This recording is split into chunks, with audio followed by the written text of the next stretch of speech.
Welcome to A Shot of Ag. I'm your host, Rob Sharkey. Food, it's the great uniter, right? We all eat it. As farmers, we grow it, but let's be honest, farmers, we don't necessarily worry about what our next meal is coming from, but a lot of people do. And that brings us to our next guest, Marcellus Sommerville. How you doing, Marcellus? I'm doing good, Rob. How are you? Good. I feel like I should be... You're a tall individual. Yeah. How tall? 6'7". 6'7". All right. Well, congratulations on genetics, I guess. Yeah. Might be the tallest nonprofit CEO. I'm pretty sure, yes. You're from Peoria, right? Yes, sir. And you were born here, raised here. Yeah, born and raised here in Peoria, Illinois. Went to several different not high schools, middle schools, and ended up at Peoria High. Okay. Graduated from Peoria High School. Gotcha. Yeah. You are the president and CEO of Friendship House. Yes. Okay. Could you, in a nutshell, can you tell us what Friendship House is? First and foremost, it's a faith-based organization. Mm-hmm. It was founded in 1951. Okay. So we've been around 74 years. And honestly, I would say it follows the mission.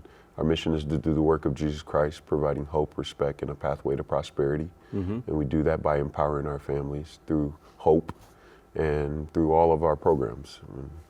So this is more urban-based, right? So are you talking like families that are struggling financially? I mean, you're talking about families that are just down on their luck. You're talking about families who honestly depend on our services. You're talking about families who need resources, mm-hmm. just information, health support, financial support, food insecurity support, mm-hmm. Just a whole holistic approach when it comes to supporting the community and the families. Yeah. You know, years ago, I was talking to a guest that was, they were filling out like the book bags. They were little snack things you would take and send them home on the weekend. Yep. And I remember being like annoyed because I'm like, okay, we're feeding them Monday through Friday. Now we got to feed them on the weekend too. But the more he talked about, it's not the kids' fault. Yep. And when they come back to school on Monday, it takes them a day to catch up because they haven't hardly eaten anything all afternoon. I guess sometimes it's hard to fathom for people that have not struggled with getting nutrition, mm-hmm. It is definitely a problem. Yeah, it's an issue. That's one of the things we do too as well, is we make sure that the kids have a heavy lunch or heavy snack, let's say, where we feed them. We mm-hmm. feed them before they go home because we're unsure. And we're just unsure of what's expected sometimes at home. But at the same time, we've been able to develop relationships with the families and mm-hmm. just be able to serve where they're needed. And we have a pantry at the Friendship House that we've had since its existence. And just last year alone, we did over 155,000 meals. 155,000 meals, huh? Mm-hmm. It's just like those cans of Pringles, you just toss them to them and say, have a good day? No, it's pretty hearty stuff, shelf-stable stuff, things that they can cook fairly quickly and, be able to support their families. Yeah. I'm not saying Pringles aren't bad, though. Once you pop them, you pretty good. Now, the Friendship House, we're going to get into all the stuff you've done. But, I mean, did you have experience with it before you went to work for them? To be honest, no. Mm-hmm. I just know I had a heart to give of myself and my family. And me and my wife started our own nonprofit in 2014. And it just started with the simple mission to put a smile on kids' face. We started with backpacks, mm-hmm. Polo shirts for kids to start the school year. I think that was around the time where they moved to uniforms. And so a lot of families were up in the air on it, and we just wanted to support and give. And then from there, me and my wife felt like, along with some friends who saw something in me that I didn't necessarily see in myself, and just pushed me to be like, hey, you can do this on a bigger scale. And so that's kind of how I stepped into Peoria Friendship House, is just because of friends and family believing in me, and then just having a passion for the community. That's interesting. You know, basketball has been the big part of your life. You say that the friend saw something in you that you didn't. I mean, did you, in your mind, did you think you were just a basketball player? I wouldn't say that, but in my mind, I thought I was going to have a professional career after playing in coaching, right? Oh, In gotcha. coaching basketball, Yeah. in mentoring, in giving back in that way, right? Because I was afforded a blessing to be able to play the game as long as I did, and then be able to play at the level I did for as long as I did. And so I've always I always thought I was going to be a coach. Yeah. And, you know, they kind of flipped it on its head, and it's like, you're still coaching people. You're coaching people through life. You're coaching people from circumstances and situations you've been in. I don't know, you know, we're going to get into it, I'm sure, but I grew up in the Taft Homes, which is a project home in Peoria, Illinois. And, you know, like I said, just made a way with people around me who pushed me to be the best version of myself. And ultimately, I want to do that too as well. And that's pretty much, I'm coaching people through life and helping them understand how relationships work and things like that. So I'm from Bradford, not from Peoria. So help me out on that. I mean, Taft, I always had the impression that that was kind of the tough neighborhood. It was one of the tough neighborhoods, you could say. But yeah, it's urban homes, you know what I mean? And you have several different ones in Peoria. Back then we had the Warner homes, we had the Harrison homes. But yeah, we lived in the Taft. So life was not always roses. No, Yeah. no. Okay. Yeah. All right. Well, that transition into when did you find basketball? I found basketball when I was just, earliest I can remember was probably when I was like 7, maybe 8. Were you always tall? I was pretty tall. Yeah. I think that's how it found me. Kids always like, I want that guy, even if he can't play. And you know, I played out in, we had a park right outside of the Taft, and we played right over there in the little square, and you know, got beat up a lot. And you know, it's different today. We played outside more than the kids do today, and it was just different. You sound like an old guy. Yeah, I sound You like used old. to walk to school outside, Yes. uphill both ways. I went to Irving School, so I walked there. Yeah. So you did well in high school, and that led you to Bradley. Yes, did well in high school. Led me to Iowa, actually. Oh. I went to Iowa University out of high school.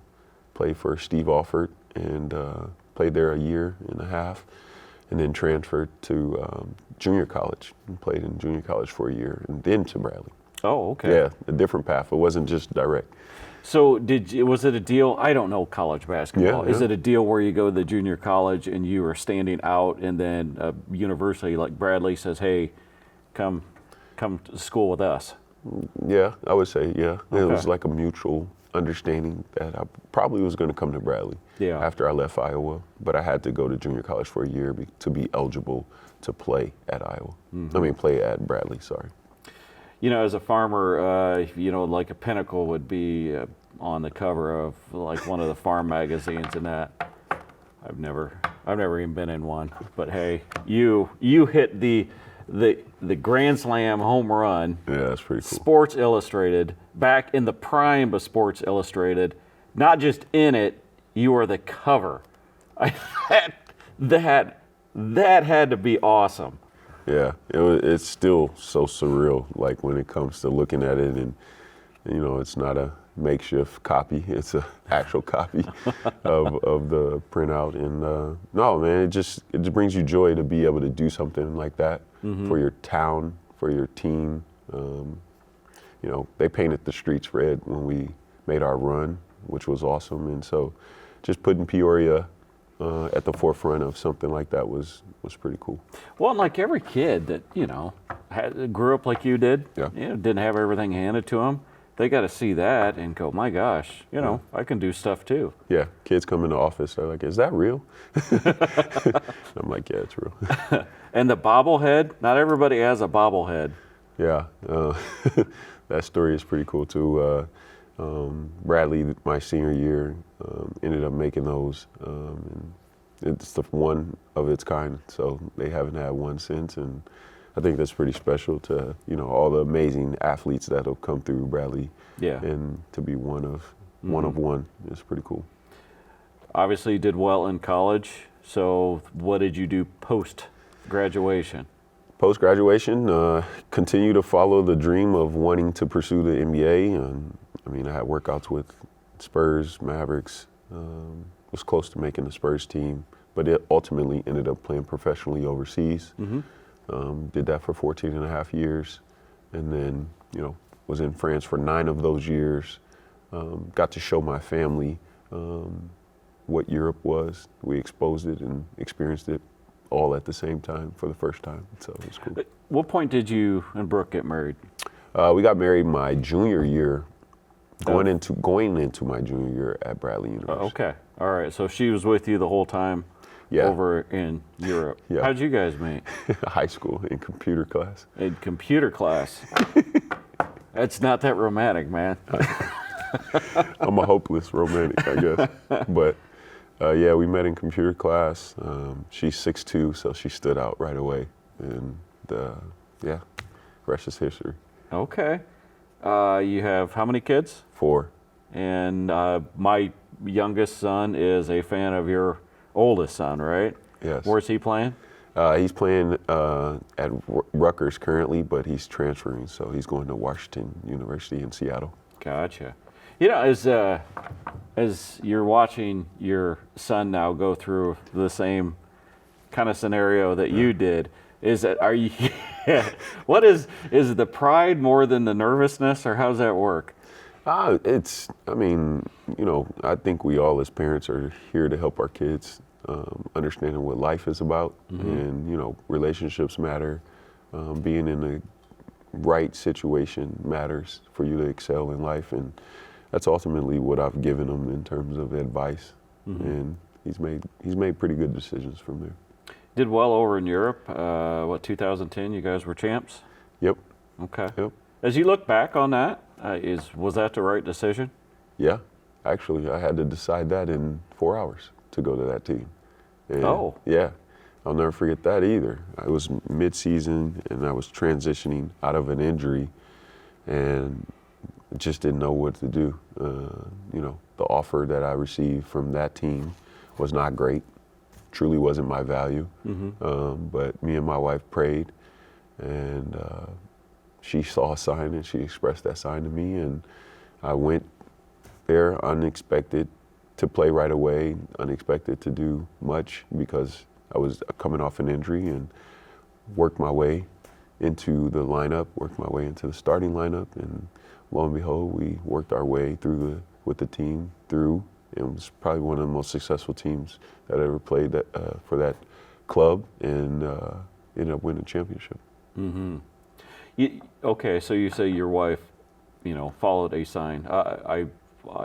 I do my absolute best to be a Christian. I'm very flawed at it, but We all are. when people talk about, I was given a sign or something, I still struggle with that, because if the good Lord slaps me in the back of the head, but I'm like, but I want this over here. You guys, you followed though. My wife, I followed her. Okay. I'm like you. I get slapped. It's like, oh, I like this, but she expressed the importance of praying about it and letting God lead us, and We got really led us into a remarkable situation. Yeah. This is your wife here, Brooke. Yep. You said Brookie, but I didn't want to. I don't know her, so you know how that goes. Yes. I do. And then 4 kids. Yep. Tell me about your daughter's name. London. So Lathan is the oldest. London's the second oldest. She's a sophomore at Richwoods, and scholar student athlete. She does well in both volleyball and basketball. Well, if Brooke's 6'2" and you're 6'7". She's 6'2" too.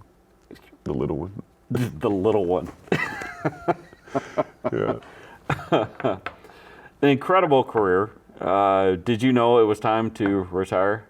Yeah, that's a sign from God too. Yeah. Came home for Thanksgiving 2019. hung out with the family because the family didn't travel the last year because Brooke wanted to get acclimated with school for the kids and Yeah. start them off in a manner like that, and just find some work that she was passionate about too. And she worked at the Boys and Girls Club at the time, and so came home, visit with the family, had a great time, and then the day before I leave, I'm tucking my youngest son in, Lawson, and he's like, "Dad, when are you coming back?" And I'm like, "Oh, I'll be back for Christmas." A month away, Yeah. 4 weeks, 3.5 weeks. And he's like, "No, you've been gone so long." And I had been gone since August until November. And so he thought that was going to happen again, and kind of put some pressure on me. And I left out of there crying and just like, geez, what am I going to do? This is becoming kind of tough. And prayed about it. And what was it? December 15th, hung him up. Okay. Which, I mean, how many years did you play pro? 14 and a half. It sounds like a really long career. Yeah.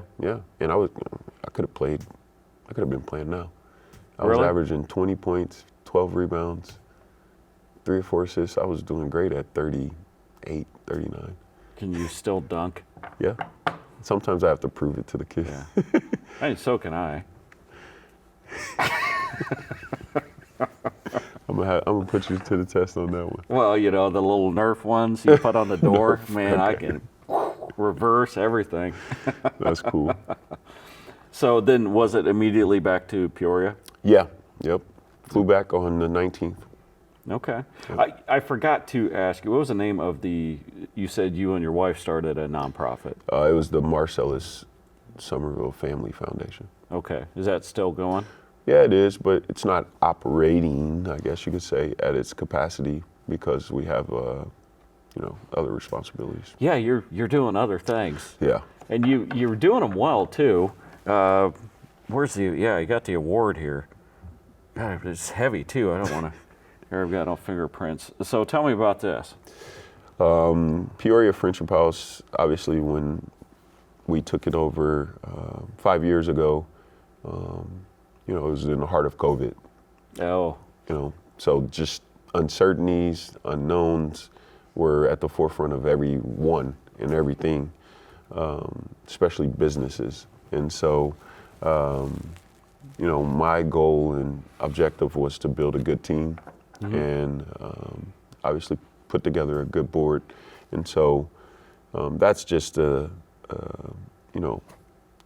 guess you could say, results of what we did over the last 5 years. That's a award that we received from the chamber at the luncheon, and we're trying to put together great services for families, great programming for kids, and with the team that I have in place, we've been able to do that, and it's just a sign that people appreciate it. How do you do that though? Your experience is basketball. I mean, to switch over. Yeah. Even before that, with your own nonprofit, the learning curve of that just seems like it would be too intimidating to tackle. Well, it starts with the passion to want to do it, right? And then wanting to be educated. I have some great mentors today, and that's what it takes. It takes, leaning on people that's done it at a high level, and then tapping into the relationship side of how do you grow, how do you do things. And I think athletics is undervalued in that area. It's really a business to play professionally, or really a business to be a collegiate athlete. And then you're rubbing elbows with the coaches. You're learning how to manage time. You're learning how to, manage your money and how to be involved in all the process. And so it's just moving it to running a business. And we run our nonprofit like a business. And yes, we do make sure that we give it to the community and we're providing services, but we run it like a business, and it's been appreciated to be in that space. One thing about like what you do that I always think about that would concern me is that I would lose passion to do it because not everybody's going to turn out like you. Not everybody's going to appreciate the help that you're giving them, and you're going to be burnt. I mean, I imagine that's just part of the game. Mentally, how do you deal with that? Honestly, you combat that with the good stories, the testimonies. I've heard so many amazing testimonies. We have a one-off that we do every year with turkey giveaways. We give over for Thanksgiving. So we give out a small portion of a preparated meal, and then we give out a huge turkey. And a gentleman came to us probably a week after and had a letter for me. And he used to be a chef at a really nice restaurant. And he ended up going to jail for whatever reason. And this was the first meal he was able to make for his family after getting out of jail. Oh. And he appreciated us for being able to come and have something like that as he was down on his luck and just in a bad space financially. But he had that to help him. So that gets you through. Yeah, those testimonies get me through. Kids get me through when they need a hug and they come up and like, Mr. Marcellus, can I have a hug? And, you know, those moments where, and there are definitely a few that are trying in terms of challenges, but the triumphs get me through. Okay. Yep. This story where, you know, Jesus goes to cure the maniac, you know, going over the sea and doing all this stuff. The whole time I'm reading that, I'm like, I would have quit. That guy's, I'm sure he's going to be fine, you know, but you know, kind of a lesson that you go to all that effort just for one person. It sounds like you're actually living that. Yeah. My mom, when I was younger, she used to always say, God gave you those big shoulders to hold a lot. And so it's just kind of what goes on. What is a Next Generation Academy? Next Generation Academy is a basketball skilled mentoring organization that I partner with the Friendship House with to be able to train kids throughout the year, to be able to inspire them through the game of basketball. Like I said, basketball afforded me a ton when you're talking about getting free education through college, making a living, buying my first home with my family through basketball. So it afforded me a lot, and not just on the financial side and things like that, but just the structure and discipline it provided for me. And then I think, you know, it's my way of giving back to kids to understand the big picture of how athletics can support you. So we cultivate athletes through that Next Generation Academy to better help them understand what that does. With the Friendship House, obviously donations would be welcome. What else would you guys want? I mean, if somebody's watching this and like, you know, man, that Marcellus, he's an all right guy. I want to help out somehow. What would you suggest? Right now, we have a project that we're trying to continue to progressively improve our outdoor space and landscaping. We're in need of a new fence. The old fence is pretty worn out, torn up. I don't know why someone felt the need to jump the fence and they broke it. And so we're looking for support there to be able to put the kids in a safe environment. We've acquired some new land, so we want to expand that as well. So I would say we're in need of things like that. And then there's always monetary donations that we need because of the funding throughout the grants and state and things like that. I don't want to get too political with all the grants and stuff like that, but at the same time, to fill in those gaps, we need individual contribution. Yep. You have not asked for my advice, but I'm going to give it, okay? So if a farmer's watching this and he's like, oh, I'll help with the fence, tell him thank you, but no thank you. Yeah, because they're going to come in with a tractor and a backhoe and a dozer that are all made in 1970, and they're going to wreck everything. And then they're going to say, oh, it's time to plant. You guys figure the rest out. Oh, wow. Yeah, so that's just a little advice. Okay. Yeah. So farmers out there, maybe just, I don't know, write a check. Yeah, that helps too. How about food-wise? I mean, is it all pretty regulated, or like if somebody that has, you know, fresh raspberries or whatever, do you ever deal in anything like that? Yeah, so we partner with several different organizations in Peoria, and we get fresh produce Thursdays, and we put it out, bread and produce on Thursdays, and then periodically through the different food banks, there'll be some produce to put out as well. And we make sure that we get it out in a timely manner. Well, if people want to find out more about Friendship House, where would they go? They can go to our website, which is www.friendship.house, and everything will come up. Is there just one, or is there different Friendship Houses in other cities? There is. So we're a part of, I guess you could say, a bigger organization called American Baptist Missionary Society. And there was another Friendship House in Montana. I forget the city, but it's in Montana. Gotcha. Well, I'll tell you what, Marcellus, you are such a great example of what a human being should do. I mean, you had this amazing ability and talent, and you capitalized on it. But then, after that season was done, you looked at helping others and continue to look at helping others. I think it's fascinating. I think it is something that I loved that my son came to Emily and I and said, hey, you should really talk to these guys on your show because what they're doing is a good thing. Wow. So cool. I know you put yourself in a situation where sometimes you don't always hear all the positive things that you're doing. And sometimes you just, some people, whether they just don't need help or they just don't know how to show appreciation, I guarantee the world is a much better place because of you and your family. So Thank you. I want to thank you for that. And again, don't let the farmers, don't let them in. Don't let them. Marcellus Sommerville from Peoria. Go follow out Friendship House. Very, very cool story. Everybody else, we'll catch you next time.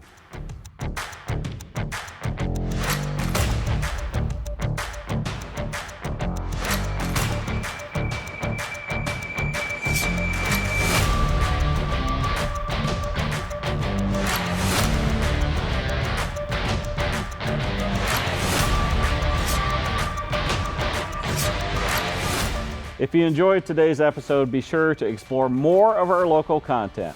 You can connect with us on our social media platforms, visit our website, or download and watch the free PBS app. We can't wait to see you next time on A Shot of Ag.